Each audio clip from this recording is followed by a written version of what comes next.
Has it ever happened to you?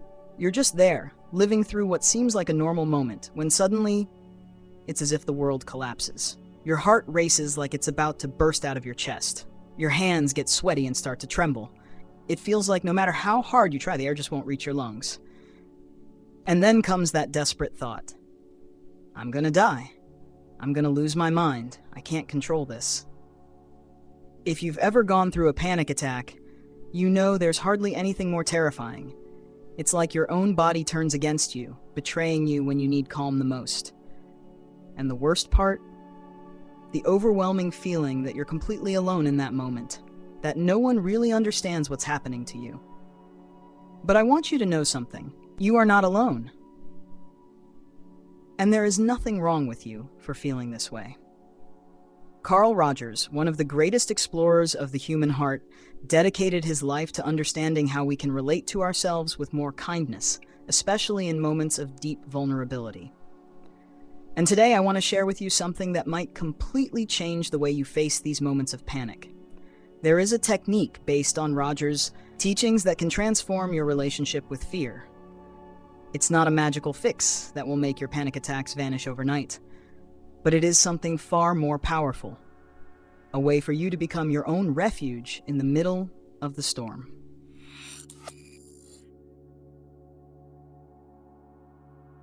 Carl Rogers spent decades observing something fascinating. The more we fight what we feel, the more intense it becomes. Imagine you're in a swimming pool and suddenly start drowning. Your instinct is to thrash, to fight the water, to force your way out. But what happens? The water becomes more turbulent, you burn more energy, and the situation grows even more desperate. Rogers realized that we do the exact same thing with our emotions. When panic strikes, our first reaction is to fight it. I shouldn't be feeling this. I need to stop this now. This is ridiculous. I'm stronger than this. But that inner battle is like thrashing in the water. It only makes everything worse. There's a cruel irony in panic attacks.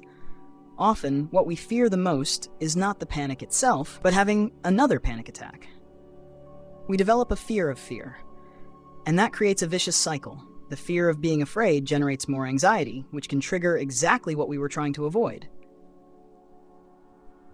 Rogers understood this paradox better than anyone. He knew that the more energy we spend trying to avoid something, the more power we give it over us. It's like trying not to think of a pink elephant.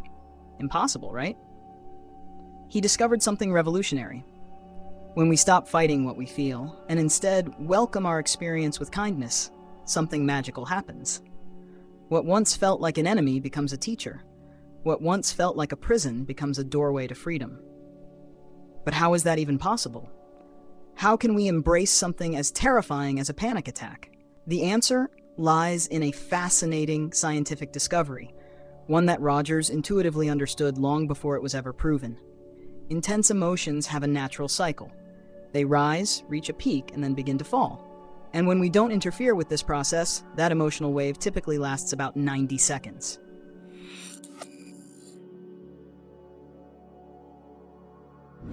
"90 seconds. A minute and a half. That's how long your body needs to fully process a wave of intense emotion, if you don't fight it. Rogers didn't know the science behind this, but he knew the truth. When we welcome what we feel instead of rejecting it, we find peace much more quickly. Now I want to tell you about this 90-second technique, which combines Rogers' wisdom with what science has discovered about how our emotions work. When you feel a panic attack starting, instead of panicking about the panic, you can do something different. First, you recognize it. Ah, it's happening again. My body is warning me that it feels afraid. This isn't resignation, it's recognition. It's like looking at a storm cloud and saying, I see you, and I know you'll pass. Second, you remind yourself, this will last 90 seconds. I can handle anything for 90 seconds. It's not forever. It's not the end of the world. It's just 90 seconds of your life. And you've already been through things far more difficult and longer lasting than this. Third, instead of trying to stop the sensations, you observe them with gentle curiosity. Interesting, my heart is racing. Look at that, my hands are shaking. How curious, I feel like I can't breathe properly. It's like you're a scientist observing a natural phenomenon. without judgment, without panic. And here's the secret Rogers always knew. When you stop fighting the experience, when you welcome it instead of rejecting it, it loses its power over you. It's like the terrifying monster reveals itself to be just a shadow on the wall. During those 90 seconds, you can tell yourself, it's okay to feel afraid. It's okay that my body is reacting like this. I am safe, even while feeling fear. This will pass, just like it always has.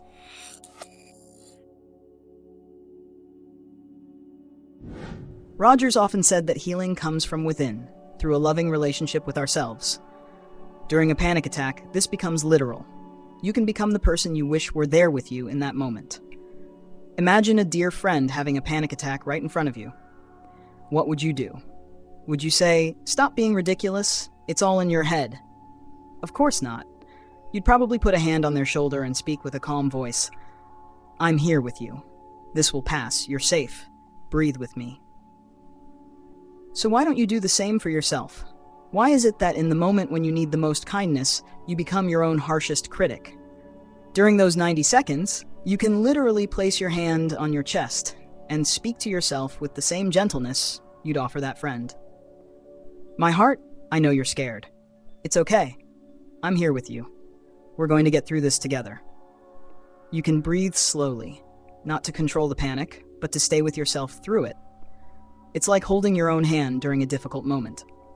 Rogers called this genuine self-compassion. The ability to be for yourself what you wish someone else could be for you. And here's something extraordinary that begins to happen.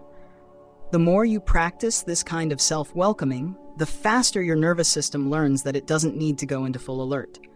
It's as if you're training your body to trust you again. When you begin to welcome your panic attacks, something interesting happens. You stop wasting energy trying to avoid them. And when you stop being afraid of fear, fear itself loses much of its power over you. Imagine you're driving and see a sign, "Caution, fog ahead." You don't turn the car around and go home, right? You slow down, turn on the fog lights, and keep driving more carefully. You prepare for the possibility, but you don't let it stop your journey. That's how you can begin to relate to the possibility of having a panic attack. It might happen today. If it does, I know what to do. I have my 90-second technique. I know how to be kind to myself. I can get through it. It's not that you'll start wanting it to happen, but you'll stop living in constant fear that it might. And that, believe me, changes everything.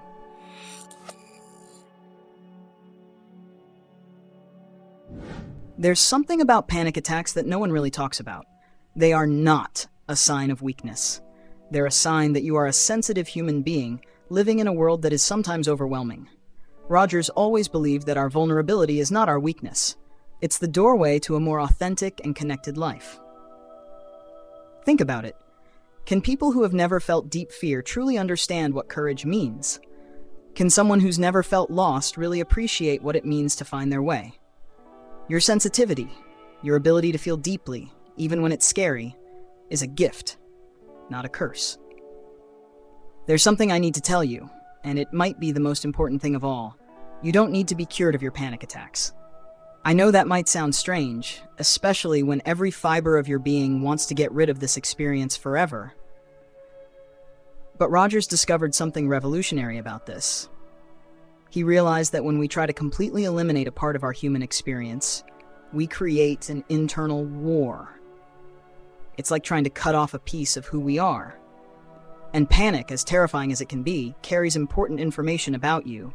It tells you that you are someone who feels deeply, that you have a sharp sensitivity to danger, whether real or imagined, that your nervous system is trying to protect you, even if it's overreacting. Rogers would say your panic is not your enemy. It's a part of you trying to take care of you, just in a way that isn't always helpful. It's like having an overprotective bodyguard who sees threats where there are none. You don't need to fire the bodyguard. You just need to teach them when you're truly in danger. Each time you practice the 90-second technique, you're having a conversation with that protective part of you. You're saying, "Thank you for trying to take care of me, but I'm safe now. We can relax together."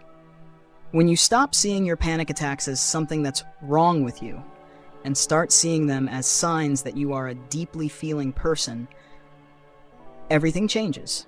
You're not broken or in need of fixing. You're a whole human being, learning how to navigate intense emotions.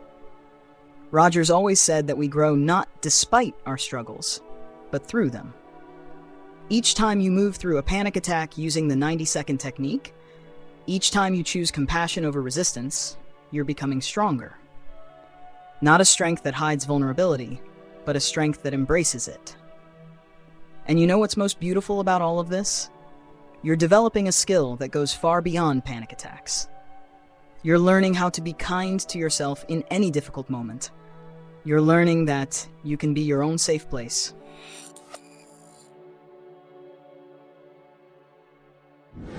The beauty of Rogers' approach is that it's not limited to panic attacks.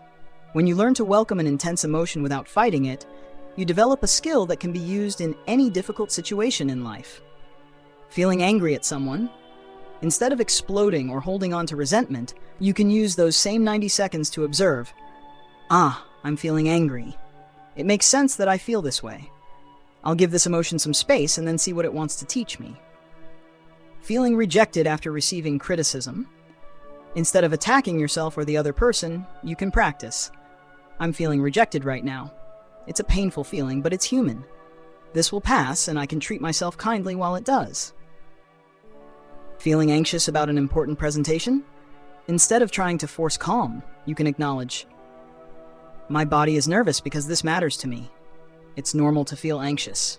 I can be anxious and still give a great presentation. Rogers believed that when we stop fighting our emotions and start treating them as valuable information about our experience, we become more whole, more authentic, more capable of truly living. You can start today with any uncomfortable emotion that shows up. Feeling anxious about something? Instead of pushing the anxiety away, try welcoming it for 90 seconds. Hi, anxiety, I see you. Let's sit together for a minute. Feeling sad about something? Instead of forcing yourself to feel better, try giving space to the sadness. It's okay to be sad. It's part of being human. This too will pass. Feeling irritated with someone? Instead of exploding or swallowing your anger, try recognizing it. I'm feeling angry right now. It makes sense that I feel this way. I'll let this emotion exist. Rogers believed that the more intimate we become with our inner world, the freer we become. Every small moment of self-welcoming is like planting a seed, and when the next panic attack comes, because it might, and that's okay if it does, you won't be completely unprepared. You'll have a tool. You'll have a new way of relating to your fear. Remember, you're not trying to eliminate fear from your life. You're learning how to be kind to it, how not to let it take over everything. It's like learning to dance in the rain instead of running from it forever. The 90-second technique isn't just about panic, it's about a new way of being in the world, where you don't have to be perfect, where you can feel what you feel without judging yourself for it, where you can be human without apologizing for your humanity.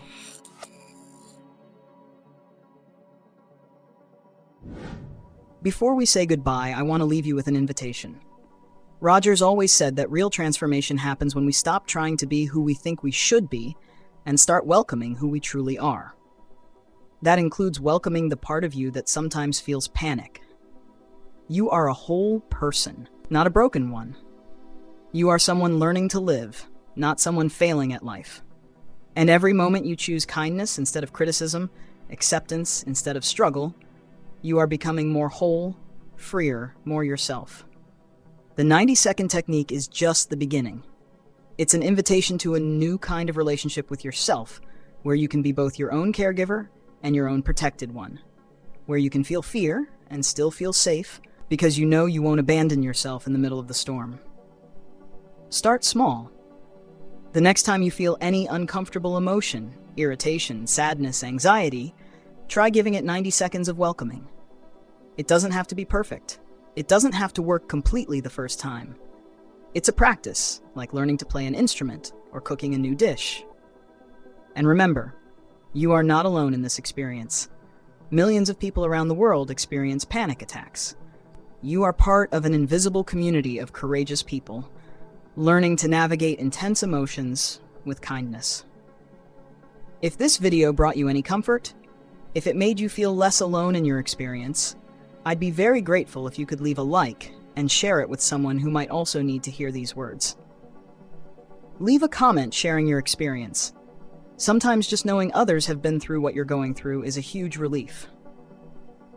And if you want to keep exploring this journey of self-compassion and personal growth, subscribe to the channel and turn on the notifications bell. We're here building a community of people who believe kindness, especially kindness toward ourselves, can change the world. Remember, you have inside you everything you need to get through any storm. And if sometimes it doesn't feel that way, that's okay too. It's part of being human. You are exactly where you need to be on your journey.